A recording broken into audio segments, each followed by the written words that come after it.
Most people don't know what's holding them back, but you do because you listen to me, Sam, your self-care guru and journal junkie. Welcome to Journal Entries, your safe place where you can tune in weekly to get tips, tricks, and journal prompts to uncover your feelings, gain clarity, and make your move. Welcome! Today we have a special guest speaker named Nadia, who is a hypnotherapist. Her superpower lies within helping her clients release guilt, fear, shame, and self-doubt. On this episode, we talk about reprogramming our subconscious mind to align with our conscious goals with a hint of mindfulness. At the time of this recording, Nadia had a different username on Instagram that she mentions at the end of the episode. So if you'd like to check her out or follow her, you can now find her at nadia.bravezone. All right, today we have Nadia on Journal Entries with us. Thank you for being here. Thank you for having me. Yes. So you guys, I met Nadia on Instagram and I just feel like I was so drawn to her, like your stories I was watching and your posts, and you just seem so like emotionally aware and in tune. And not just that, but you help others feel that way too. And so I was like, I need to talk to you. I need to get you on my podcast. And yeah, you've just been so amazing to follow. Oh, thank you. And it's funny that you say that because, when we just align with people, the universe brings us together, right? Mm-hmm. This has been such an amazing concept for me to learn and to actually witness. It's beautiful. Yeah.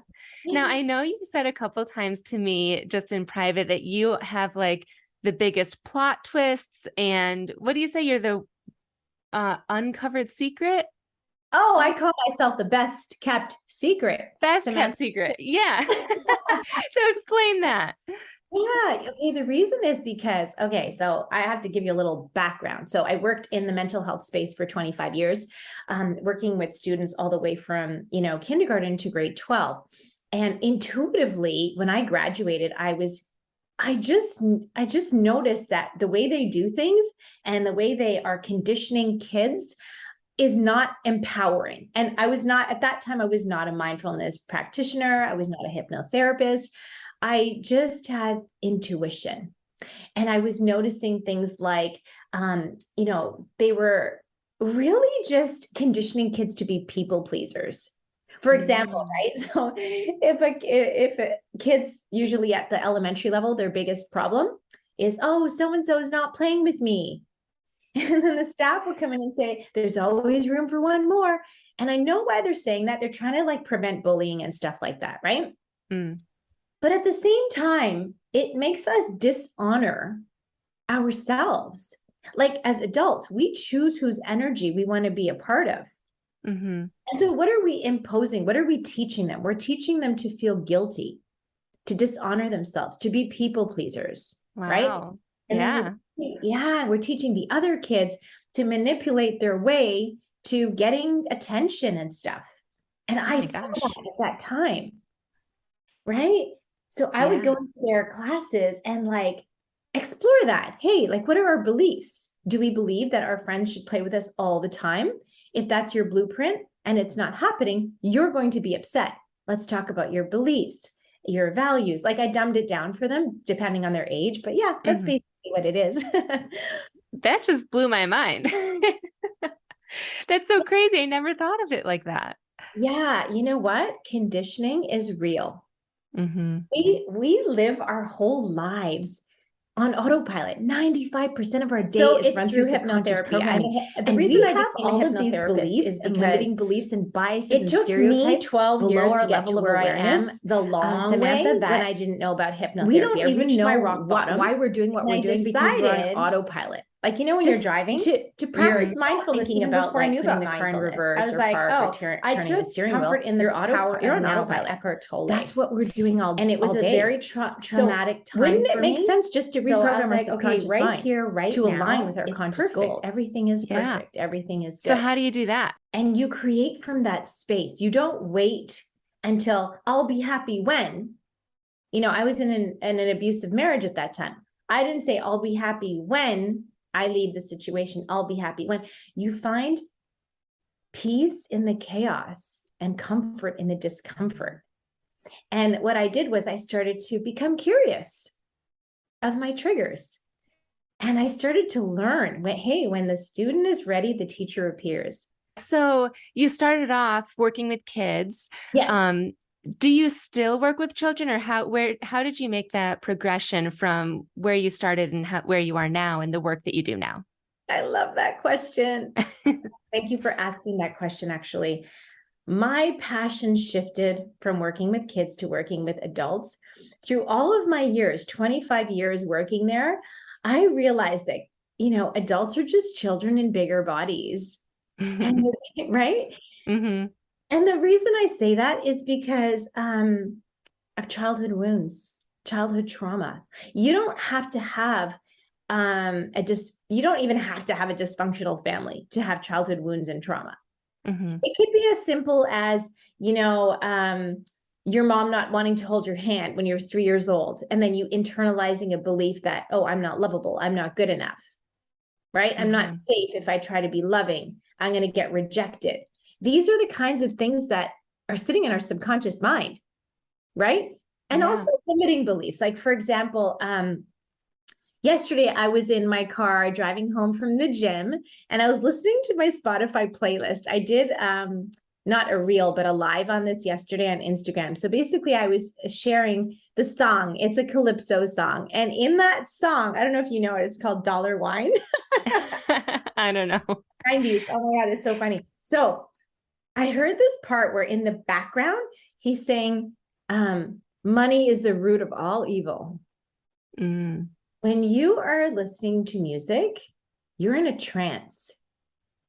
So you're making you highly suggestible to limiting beliefs. Because hey, this is generational trauma. This is societal conditioning. This is why we have a problem spending. When I was leaving my marriage, I never told anyone that I was buying a house or anything. Oh my gosh. My mom, I did everything on my own.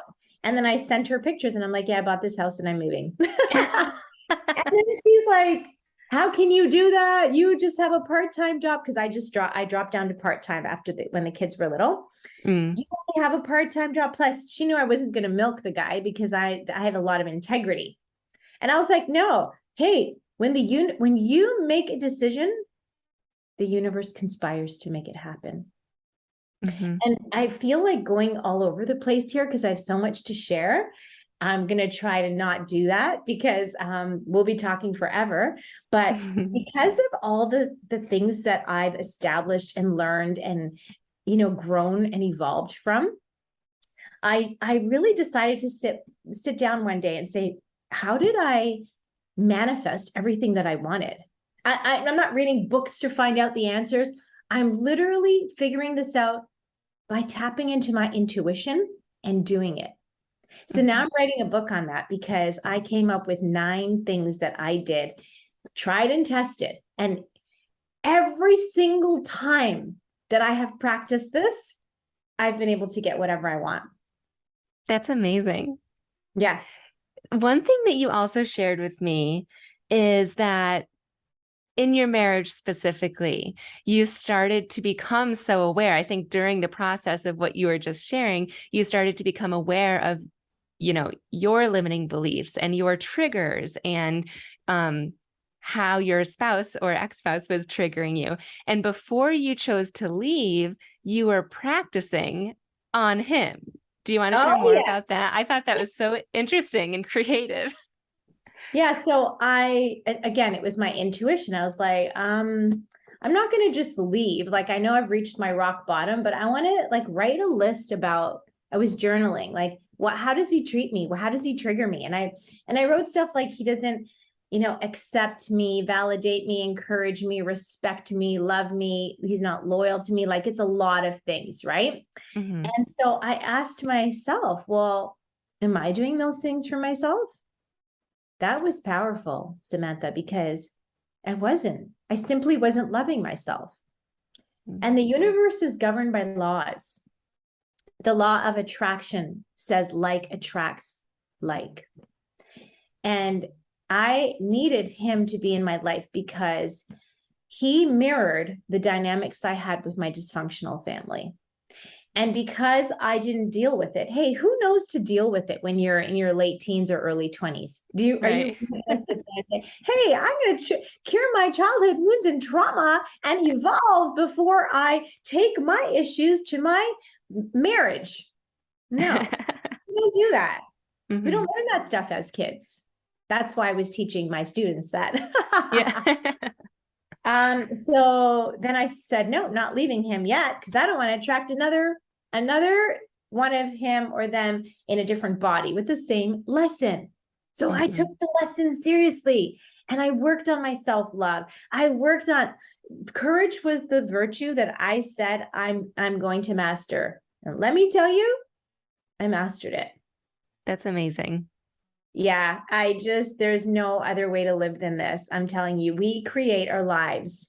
We're co-creating with the universe. Once we tap into the secrets, like they say, the secret, the book, right?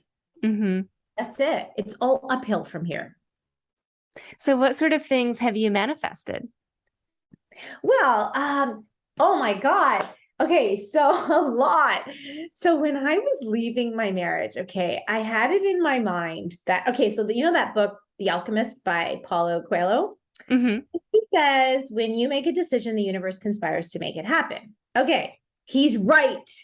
Okay, because I made a decision that I'm leaving my marriage, and I thought, you know what, though? I'm not going to be one of those single moms in survival mode. I'm going to look good. I'm going to feel good. I'm going to have the life that I wasn't able to have, exploring, having fun, balance in my life, social life, as well as my, family life with my kids. I was going to do it all.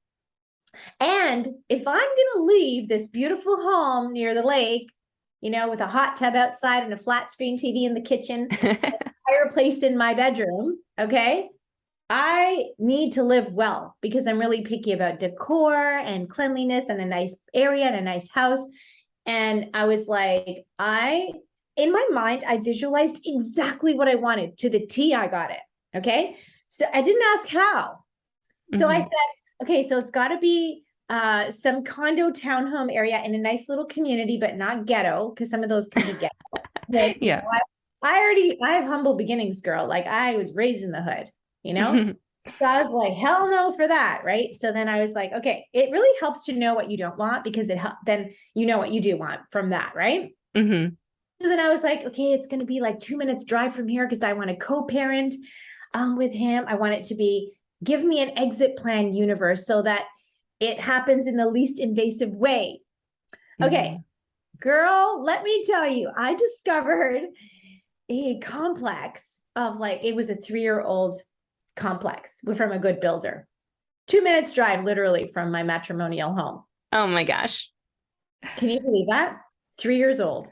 And I said, okay, yeah, this is I saw the first house and I was like, I don't like this one, but I'm buying a house in this area, in this complex, made a decision, found the house I wanted. I found it on my own. I said, oh, this is great, but I want my own I want hardwood. It was carpeted. I'm getting hardwood, paint, designing everything, measuring everything, and, doing my thing. I didn't ask how again. It wasn't like I was made of money. My dad came back into my life. He does that sporadically every 5-6 years. He'll pop in to tell me that I'm a second-class citizen or something. Oh my gosh. But something happened where it's a long story. I won't get into it, but he doesn't have a lot of money, but he ended up giving me $12,000 because of his guilt. Wow. That covered all of that stuff. Oh my gosh. Amazing, right? So I didn't ask how. I just made that decision. And I got the house was great. The area was great. I had a social life. I was exploring, learning, growing. I joined Toastmasters. Actually, I joined Toastmasters before that. And then I had a great, I was raising only one child came with me. So I was giving him a lot of my time and energy. And he's almost 17 now. He's really good because of all the programs I used to take him to. But hey, nothing suffered. I was able to do everything. And then, so that was the first 7 years of my life, right? I'm at the school board, all that stuff. I was just working to pay my bills and then having fun with life. Mm-hmm. So when the pandemic hit 2 years ago, I was like, all right, time for a plot twist. I don't need to be in this area anymore because my older son went with his dad to Texas. So I was like, okay, I'm selling my house, but what do I want? Again, I visualized it. I want a house near nature, but I want like 5 minutes this way. I want the city, 5 minutes that way. I want the country, you know? So I got that. I got the kitchen exactly looks like it with the white quartz countertops and the cupboards. Yeah, yeah. You know how I got that though, Samantha? I took a picture, a screenshot on my phone of a kitchen that I liked, and I just left it there, like vision boards kind of thing. Mm-hmm. Only after I moved in did I realize, I was like, oh my God, look at my phone. And I showed my son. I was like, this kitchen is exactly the same. That's awesome. And I didn't know, what I didn't know was that I lived literally 2 minutes away, walking distance from a hiking trail, one of the biggest hiking trails in the city that has a waterfall. Oh, wow. Girl, I felt like such a badass when I was I made my coffee and I walked to the trail, stood there in front of the waterfalls, and I was drinking my coffee when I should have been at work. But I started Yeah. it's another thing, right? I quit my job, started my business, moved my home, got the house that I wanted in the area I wanted. And the last thing I'll tell you about that is the reason I was so specific about where I wanted to live is because for my son, I wanted community centers for basketball, movie theaters, fast food restaurants for part-time jobs, walking distance. And for me, I wanted nature. I got it all. Mm-hmm. That's amazing. Wow. Well, I can't wait for your book. I'll say that. I'm actually trying to visualize and manifest my dream home currently. So I will absorb any of that goodness. Oh, great. Well, I'm going to give you the sneak peek then. Oh, yeah. The PDF version. Okay. So, if you don't mind, I would love to circle back to childhood trauma because for all of you listeners, Nadia actually hosted something a couple weeks ago now, maybe last week, that was all about, well, really, it was gaining clarity on something in your life. And I had hopped on the Zoom session with her and she had asked me, like, what is it in your life? Like, if you could change anything or something, what would that be? And I shared a couple things, one of which was speaking up, because I feel like growing up, and truly, I'm 34 years old, and just maybe 2 years ago, I started to realize this is that I've always been like the shy one and never really spoke up. I never wanted to ruffle any feathers.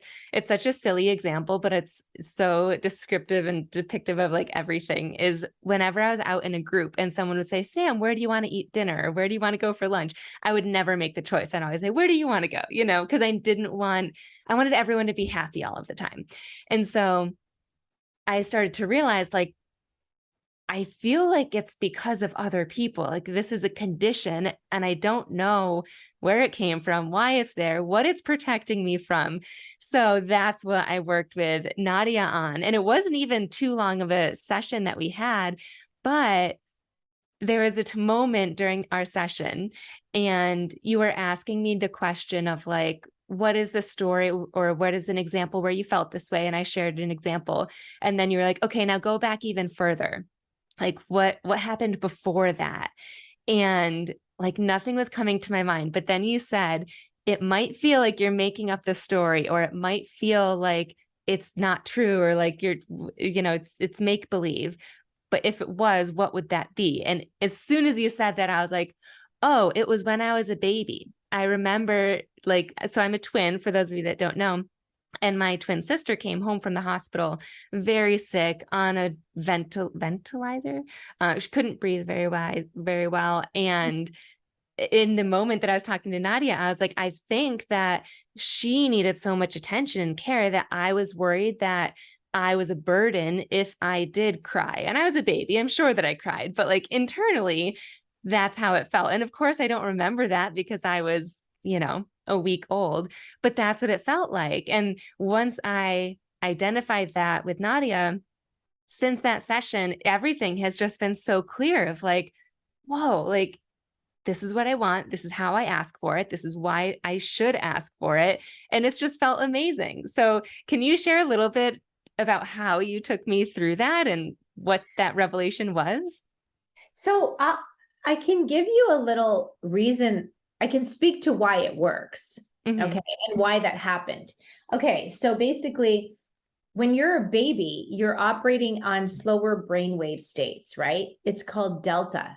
It's the same state that we as adults get into when we're sleeping.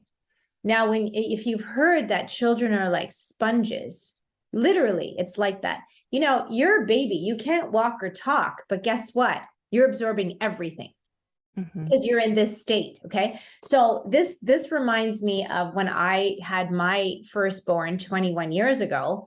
And when he was born, my mom was like, just put him in the next room. Like, why are you sleeping with him? Why are you letting him sleep in your room? Put him in the crib, close the door, let him cry himself to sleep. He'll develop his lungs and stuff like that. Like, that's what she literally told me.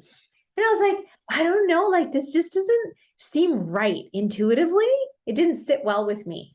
So I was like, no. So I was all about kangaroo care with the sling and sleeping, co-sleeping and all that stuff, right? And responding to my baby's cries. And later on, I realized that when you're crying as a baby, you're releasing cortisol. And then what happens is that it has lasting effects. But not only that, you're there in the crib crying and nobody's picking you up. Nobody's responding to you. So you're developing these beliefs that, people are not trustworthy. I'm not lovable. I'm not worthy. Literally. This Wow. is why, Samantha, I really say that a lack of self-love is the real pandemic. You and I think, hey, we were people pleasers. No, there's a lot of people who are people pleasers. Mm-hmm. People are wearing masks. And the way you are on the inside, your life is going to reflect that, right? But people need to understand if they want to change their life, it's not going to happen by reading books, or watching YouTube videos. You literally have to incorporate the subconscious mind because that's where everything is stored, right? Mm-hmm. There's a lot here, and it's about conditioning. And you asked the question about how that worked or whatever. So your subconscious mind knows everything, right? So I had a guy come to me where he was like, I'm so confused about my business. Like, I don't know what I'm doing, so I'm not doing anything. And so I said, okay, let me talk to your subconscious mind. And I did. And then he got the answers. And he's like, oh my God, I feel so much clearer now. I know what I want to do now. Wow. That's Yeah. awesome. That's a great feeling. Yeah. It's great. And you know what I'll say? You said you're 34, right? Mm-hmm. So it reminded me of something. So I'm 47, but really, what I realized recently was that age really is just a number. We hear that. Okay, time is an illusion, right? It was just created by man, and we needed time to kind of exist in the 3D, right? Mm-hmm. But what if 1 year was 48 months? I'd be in my 20s right now. Like Yeah. literally. So I think it's a program. If we subconsciously remember, oh, it's my birthday today. What does that mean? Oh, I am older. Okay, so what does that mean? You have to start looking older, acting older, feeling older. No, Mm-hmm. we're timeless. I don't have to look older, feel older, or act older. Yeah. I'm not celebrating my birthday anymore, girl. No? Nope. When I used to hear, and I don't think people that I've heard say, hey, I don't celebrate birthdays, I don't think they did that for the same reason. I used to Mm-hmm. think that, oh, you're just a party pooper. Like, come on, why are you not celebrating your life and stuff? Who cares? I celebrate my life every single day. Why Yeah. do I have to remember on March 6th that I'm a year older? No, I don't even want to acknowledge it. Mm-hmm. I'm taking it off of Facebook. I don't want no happy birthday messages. I'm gonna turn off my phone that day. Yeah. You're just so wise. I feel like and everything you say is just a creative twist and really like opens up my mind to just a different way of thinking. And I love that. I feel like you needs that person in your life to challenge what you've always thought. Yeah, thank you so much for saying that. So we'll have you back on the show because clearly we could talk for probably 17 episodes. But where can people find you and potentially work with you if they did want to, go through that childhood trauma experience or just elevate their minds? Yeah, thank you. So you can follow me on Instagram at nadia.wellness, nadia.wellness. And my website is bravezone.ca. So I guess those are the two best ways to connect with me. Okay, perfect. And be on the lookout for her book, and we'll Yes. see all the other updates coming. Thank you so much, Nadia. Yes. Thank you for having me. Thanks so much for tuning in to this week's journal entry. I love connecting with my listeners, so make sure you screenshot this episode and tag me on Instagram at samantha.s.says so I know you're listening. And don't forget to grab your free training and journal prompts at www.samanthapenkoff.com/podcast.